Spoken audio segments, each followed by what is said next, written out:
Have you ever noticed how some people can leave you feeling completely drained even after just a short conversation? It's not always because they argued with you or insulted you directly.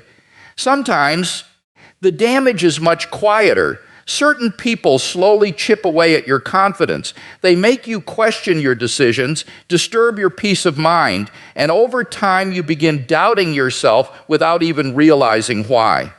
The most dangerous part: toxic people rarely introduce themselves as toxic. Many appear friendly and charismatic. Some seem helpless and constantly in need of sympathy. Others may even be people you deeply care about, friends, relatives, or coworkers.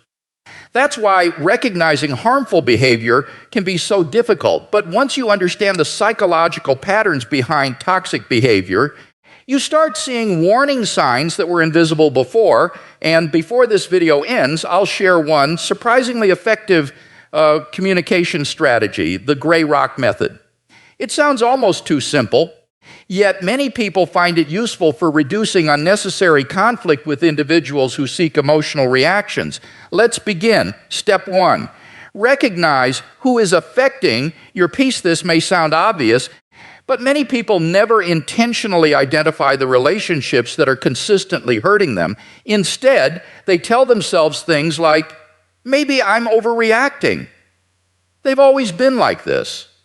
I've known them for years. Those thoughts often keep people trapped in unhealthy situations.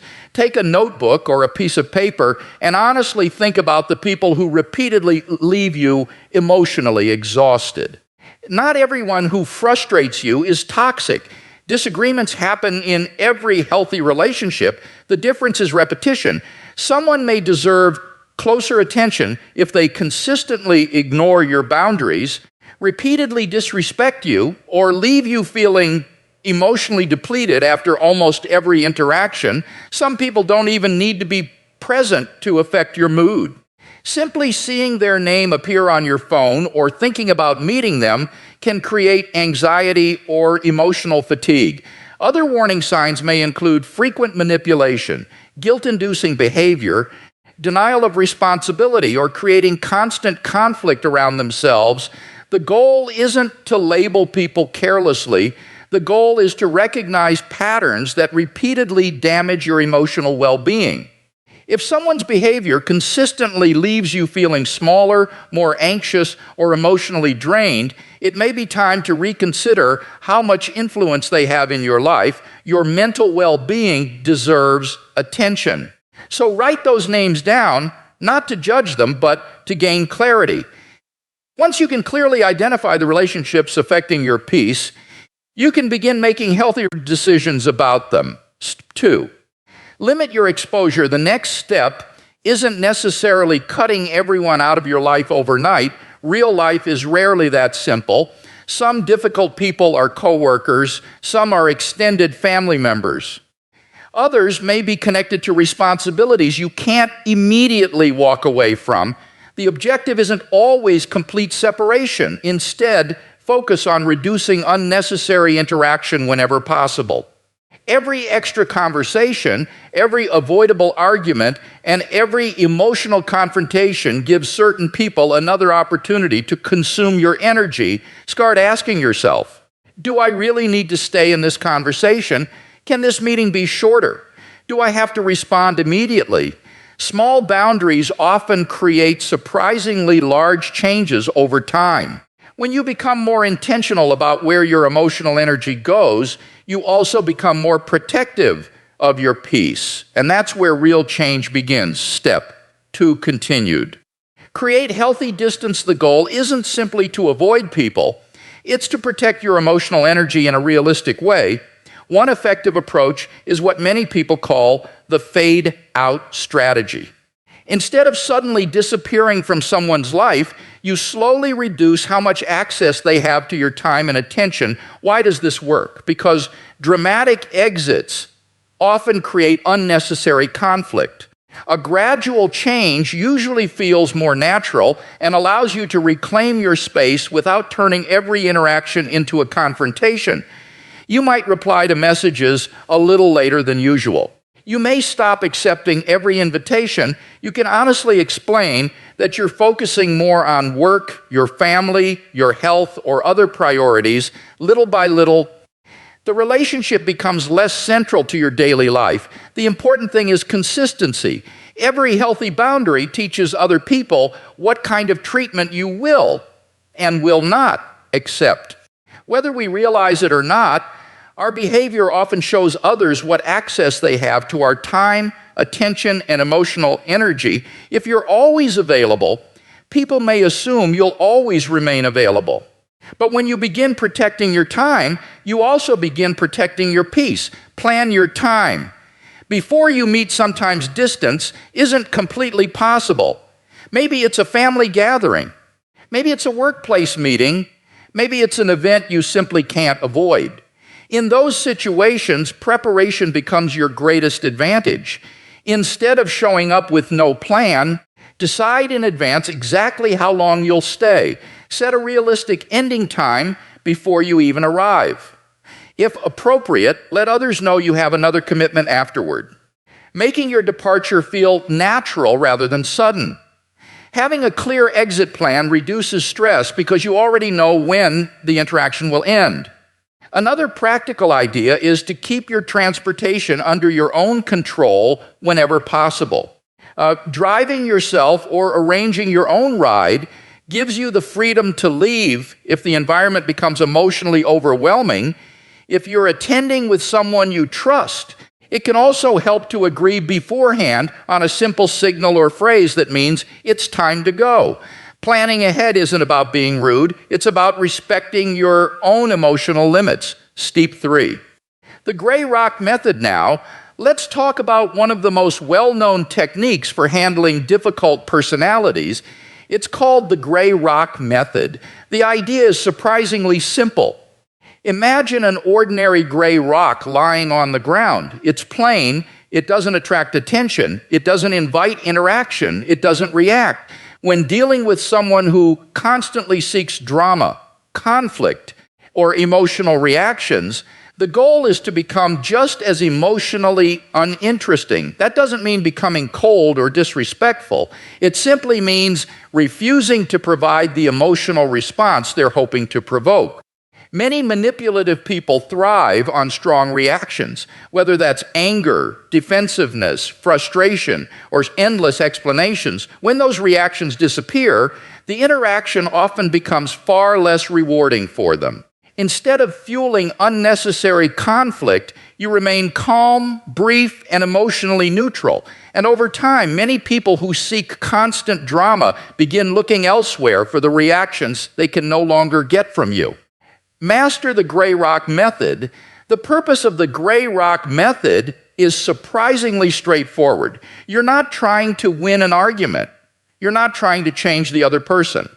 You're simply becoming so emotionally unrewarding that they eventually stop seeing you as an interesting target. Think about it this way. People who constantly create conflict usually want a reaction.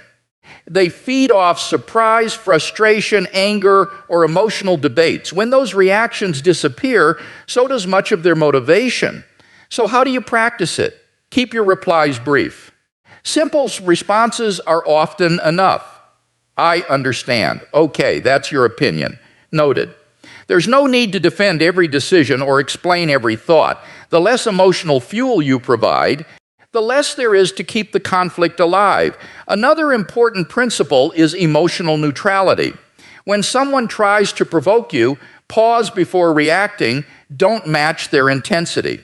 Don't rush to prove them wrong. Don't let yourself become pulled into a conversation whose real purpose is creating drama instead of solving a problem.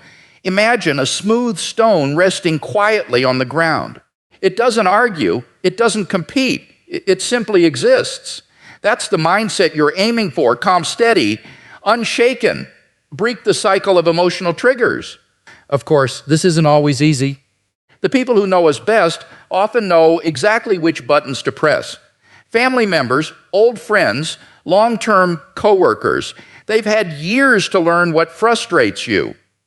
That's why self-awareness becomes one of your greatest strengths. The moment you notice your emotions rising, don't continue on autopilot. Pause. Take a slow breath. If possible, excuse yourself for a few minutes. Walk outside, get a glass of water, visit the restroom. Even a short break can interrupt the emotional spiral before it takes control.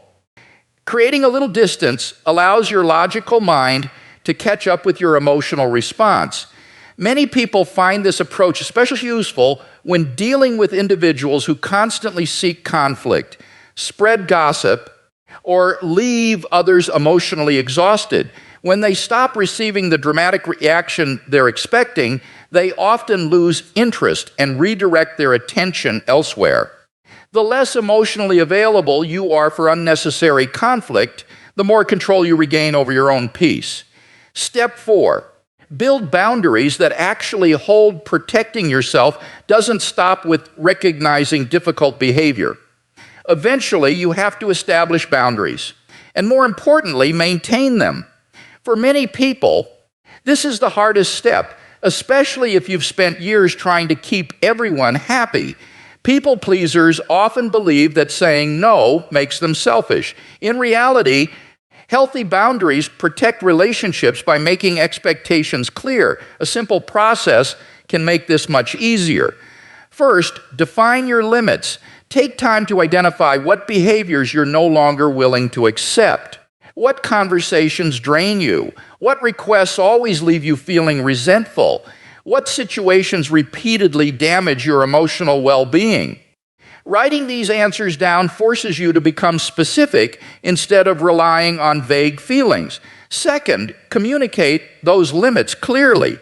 People can't respect boundaries they don't understand. You don't need a long speech. You don't need to justify every decision. Calm, respectful, and direct communication is usually enough. The goal isn't to control someone else's behavior. The goal is to explain what you will do if your limits are ignored. Finally, remain consistent. This is where many people struggle. Someone who has ignored your boundaries for years probably won't change after hearing them once. They may test those limits again and again. Consistency matters more than intensity. Instead of becoming angry every time it happens, calmly repeat your boundary, not because repetition is enjoyable, but because consistency teaches people that your limits are real, not temporary. Over time, your actions become stronger than your words, and that's when boundaries begin to transform from ideas into habits that genuinely protect your peace. Boundaries are meant to be enforced. Here's something many people misunderstand. A boundary isn't a request, it isn't a negotiation, and it certainly isn't a hope that someone might change. A healthy boundary is a decision about how you allow others to treat you. If someone repeatedly ignores that decision, they're also choosing to ignore your well-being. That's why consistency matters. When people push against your limits, it doesn't always mean they misunderstood you. Sometimes they're simply testing whether you'll stay true to what you said. If your answer changes every time they apply pressure, they learn that persistence works. But if your response remains calm and consistent, they learn that your boundaries are real.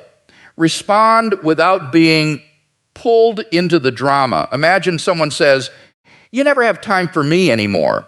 I guess I'm just not important to you." Instead of becoming defensive or arguing, respond with calm clarity.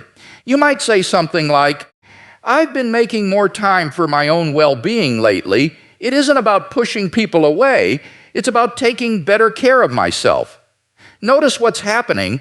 You're not apologizing for protecting your peace.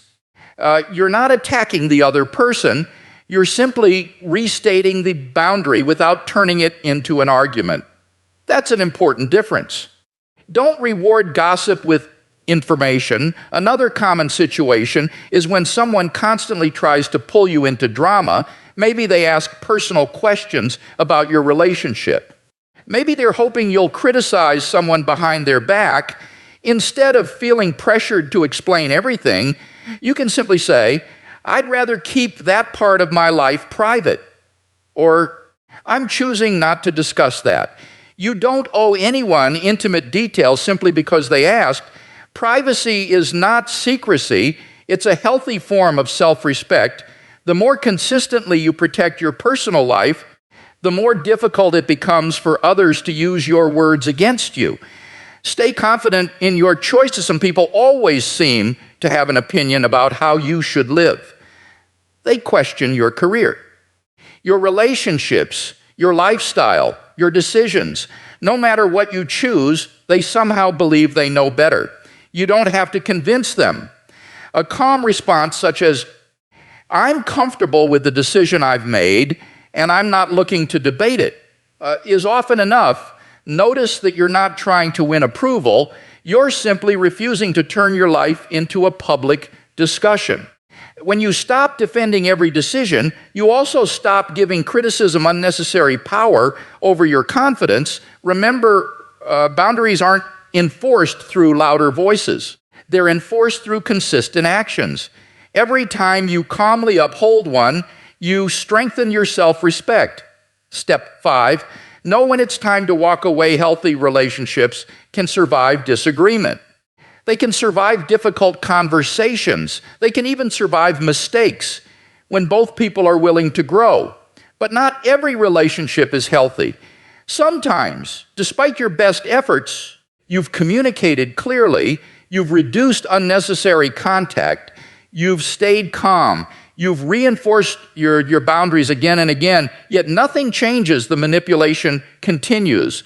The disrespect continues. The emotional exhaustion continues. When a relationship consistently harms your mental and emotional well-being, creating more distance, or in some cases, ending the relationship entirely may become the healthiest option.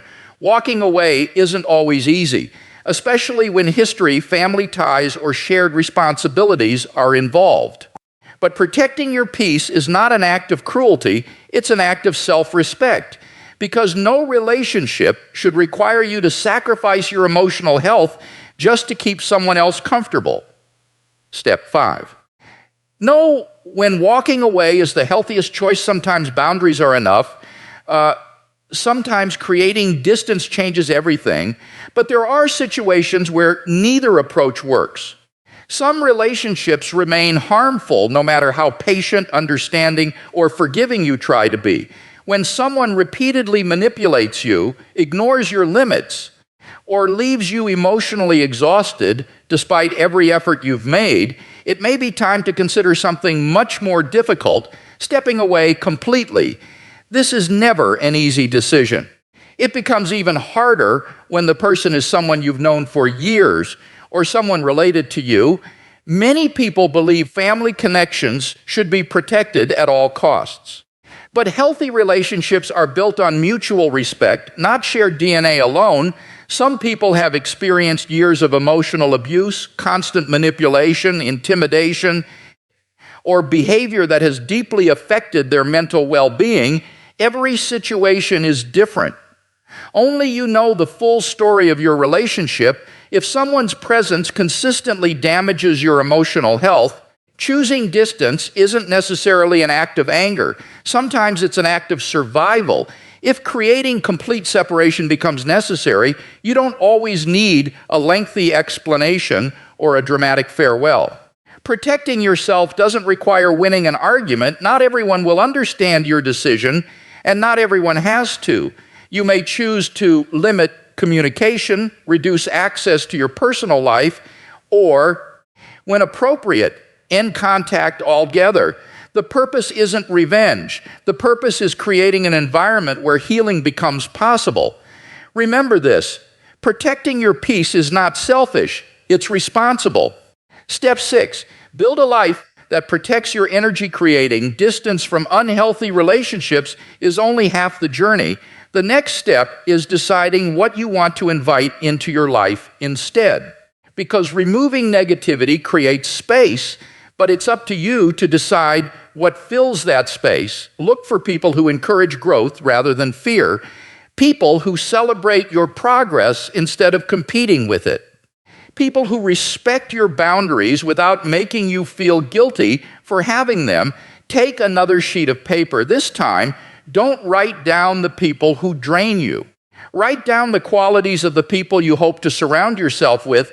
Ask yourself questions like, what values matter most to me? What kind of conversations leave me feeling inspired instead of exhausted? What qualities make someone emotionally safe to be around? Once you know what you're looking for, finding those relationships becomes much easier. That might mean joining a community centered around your interests. Attending local events, volunteering, learning a new skill, or simply spending more time with people who consistently bring out the best in you. Healthy relationships rarely happen by accident. They're built through intentional choices. Break free from the need to please. For many people, the hardest lesson isn't identifying toxic behavior. It's believing they have the right to say no. If you've spent most of your life trying to keep everyone happy, setting boundaries can feel uncomfortable at first. You may worry about disappointing people. You may fear conflict. You may even feel guilty for putting yourself first. But constantly sacrificing your own well-being to satisfy everyone else eventually comes with a heavy emotional cost. Learning to say no isn't about becoming cold or uncaring. It's about recognizing that your time, attention, and emotional energy are valuable. Every respectful no you give to something unhealthy creates room for a healthier yes elsewhere. Trust what your mind and body are telling. You ever met someone who seemed perfectly pleasant on the surface, yet something about the interaction left you feeling uneasy? Don't ignore that feeling. While intuition isn't perfect, our minds often recognize unhealthy patterns before we can fully explain them. Paid attention to repeated experiences, not isolated moments. If the same person consistently leaves you feeling anxious, guilty, manipulated, or emotionally drained, those patterns deserve your attention. Your instincts become stronger when they're supported by honest observation. Here's the most important idea to remember. Your responsibility isn't to repair every difficult person you meet. Some people will continue choosing conflict. Others may continue creating drama wherever they go. That's their path to change, not yours. Your responsibility is protecting your own peace, your emotional health, and the life you're trying to build, because the quality of your life is shaped not only by the goals you pursue, but also by the people you allow to walk beside you. So before you leave today, ask yourself one simple question. Who is the first person that came to mind while watching this? Now think of one healthy boundary you can put into practice today, not next month, not when the timing feels perfect. Today, because every strong boundary is a promise you make to yourself, a promise that your peace is finally worth protecting. If this message gave you a new perspective, don't let it end here. Share it with someone who may need to hear it. And if you're committed to building a stronger mind, healthier relationships, and a more meaningful life, subscribe and join us for the next journey. Until next time, protect your peace, guard your energy, and never underestimate the power of choosing yourself.